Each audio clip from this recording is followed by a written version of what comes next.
अस्सलाम वालेकुम। Question number 28 हमारे सामने है और यहाँ पर आप देख सकते हैं 3 टर्म्स हैं। सबसे पहले चेक करते हैं क्या तीनों टर्म्स में कुछ कॉमन है। तो तीनों टर्म्स में कुछ कॉमन नहीं है।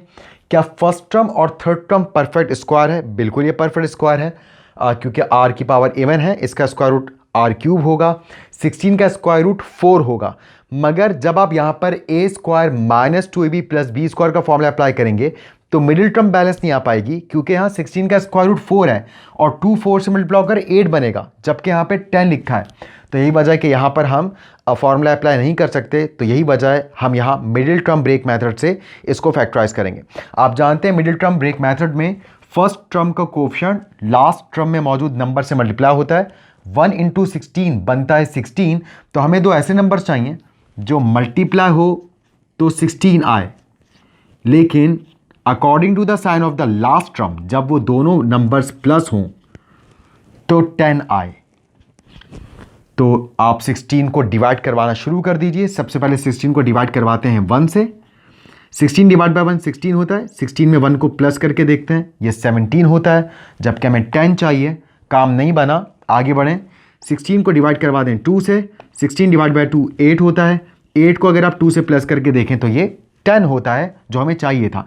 यानी कि जो नंबर्स हम चाहते थे वो हमें मिल गए। वो नंबर्स 8 और 2 हैं। तो यहाँ पर हम यही करेंगे, हम मिडिल टर्म यानी कि 10 को तोड़कर 8r³ और 2r³ लिख देंगे। तो r की power 6, 8r³ 2r³ plus 16। Sign आप जानते हैं मैंने इसलिए लगाया क्योंकि साइन बहुत ध्यान से लगाने हैं, 8 और 2 दोनों के।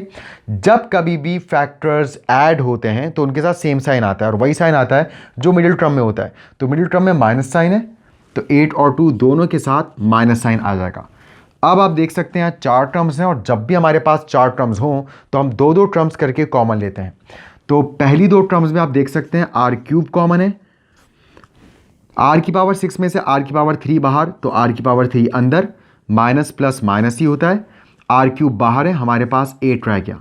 बिल्कुल वैसे ही माइनस साइन के बाद इन 2 टर्म्स में से आप देख सकते हैं 2 कॉमन है, क्योंकि 2 की टेबल में 2 और 16 दोनों आते हैं।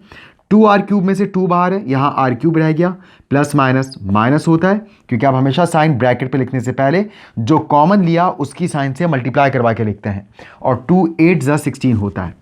अब हमारे पास ये 2 टर्म्स हैं, एक टर्म ये है और एक टर्म ये है। माइनस साइन से इधर भी हमारे पास ब्रैकेट मौजूद है और माइनस साइन के बाद उधर जो टर्म है उसमें भी हमारे पास ब्रैकेट मौजूद है। यही वजह है कि हम यहाँ r³ - 8 का ब्रैकेट कॉमन ले सकते हैं और हमारे पास रह जाएगा r³ - 2। अब हम चेक करेंगे कि क्या मज़ीद ये आगे फैक्टराइज हो सकता है। तो यहाँ पर 2 टर्म्स हैं, दरमियान में माइनस साइन है। क्या ये दोनों परफेक्ट स्क्वायर है? बिल्कुल भी परफेक्ट स्क्वायर नहीं है।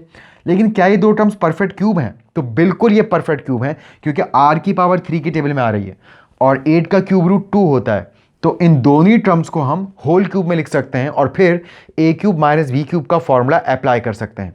जबकि अगर बात करें सेकंड ब्रैकेट की, तो ये 2 टर्म्स ना ही परफेक्ट स्क्वायर हैं, ना ही दोनों टर्म्स परफेक्ट क्यूब हैं। r तो है परफेक्ट क्यूब, मगर 2 परफेक्ट क्यूब नहीं है, क्योंकि अगर आप 2 का क्यूब रूट लेंगे तो वो पॉइंट में आएगा। तो यही वजह है कि इस ब्रैकेट पर हम काम नहीं कर सकते, but this bracket is workable. तो यहाँ पर हम इनको सबसे पहले होल क्यूब में कन्वर्ट करके लिखते हैं। तो r के ऊपर हमें ऐसी पावर लगानी होगी जो 3 से मल्टीप्लाई होकर वापस r³ आ जाए। तो आप जानते हो पावर 1 होती है। और 8 की जगह 8 का क्यूब रूट आ जाएगा 2, ताकि 2 पर जब पावर 3 अप्लाई हो तो वापस से 8 बन जाए। और आगे r³ - 2 का ब्रैकेट एज इट इज़। फिर आप अच्छी तरह से ये बात जानते हैं कि a³ - b³ बराबर होता है a - b a² plus ab plus b² के। तो यहाँ पर अब हम पहले इस कर्ली ब्रैकेट के अंदर ये वाला फॉर्मूला अप्लाई करेंगे। तो a³ - b³ is equals to a - b a² plus ab plus b²। तो a का मतलब r है, b का मतलब 2 है। यहाँ r यहाँ 2 आ गया, फिर यहाँ r आ गया, यहाँ r आ गया, क्योंकि a² के बाद फिर a होता है। यहाँ b यानी कि 2 आ गया और यहाँ पर भी b यानी कि 2 आ गया और आगे r³ माइनस 2 का ब्रैकेट एज इट इज। उसके बाद यहाँ r minus 2 as it is और यहाँ पर r का स्क्वायर बनेगा r स्क्वायर माइनस r2 से मल्टीप्लाई कर बनेगा 2r और 2 का स्क्वायर बनेगा 4 ब्रैकेट क्लोज और आगे r³ माइनस 2 का ब्रैकेट एज इट इज। आप चाहें तो बड़ी पावर वाला ब्रैकेट सबसे पहले लिख सकते हैं, फिर आप r स्क्वायर वाला ब्रैकेट लिख सकते हैं, फिर आप आखिर में r की पावर 1 वाला ब्रैकेट लिख सकते हैं। तो अरेंज करना चाहें तो बिल्कुल कर लें, इस ब्रैकेट को सबसे पहले, उसके बाद ये ब्रैकेट और फिर ये ब्रैकेट मल्टीप्लाइंग फॉर्म में लिख दें। और अगर आप अरेंज ना भी करें ब्रैकेट्स को, इट डजेंट मैटर, फैक्टराइजेशन हमारी मुकम्मल हो गई, क्योंकि आप देख सकते हैं 3 ब्रैकेट्स मल्टीप्लाइंग फॉर्म में हैं और मैक्सिमम जितनी फैक्टराइजेशन हो सकती थी वो फैक्टराइजेशन हमने यहाँ मुकम्मल की। तो उम्मीद है आपको ये सवाल अच्छे से समझ में आया होगा। इंशाल्लाह मिलते हैं नेक्स्ट एपिसोड में, तब तक के लिए अल्लाह हाफिज़ एंड टेक केयर।